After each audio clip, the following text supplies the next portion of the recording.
আজকে সাদ্দাম তুমি কোথায়? এনাম তুমি কোথায়? আমরা এই ফ্যাসিবাদ বিরোধী আন্দোলনে ছাত্রলীগের 20টা দণ্ড উপরে ফেলেছি।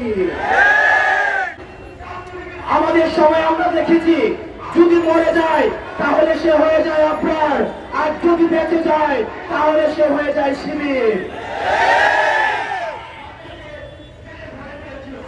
আমরা সেদিন আপনার মৃত্যুর পর আমরা রাস্তায় নেমে এসেছিলাম। পরবর্তীতে আপনার ভাইকে আমরা দেখেছি আপনার জন্য মঞ্চ করেছে আমাদের পলাশীতে, সেখানে সে মঞ্চ ঘুরিয়ে দিয়ে ফ্যাসিবাদী শক্তির লাঠিয়াল বাহিনী ছাত্রলীগ তাদের নির্যাতনের খরচ ক্যাম্পাসে আবার পুনর্বাসিত করেছিল। আজকে ছাত্রলীগ তোমরা কোথায়? আজকে সাদ্দাম তুমি কোথায়?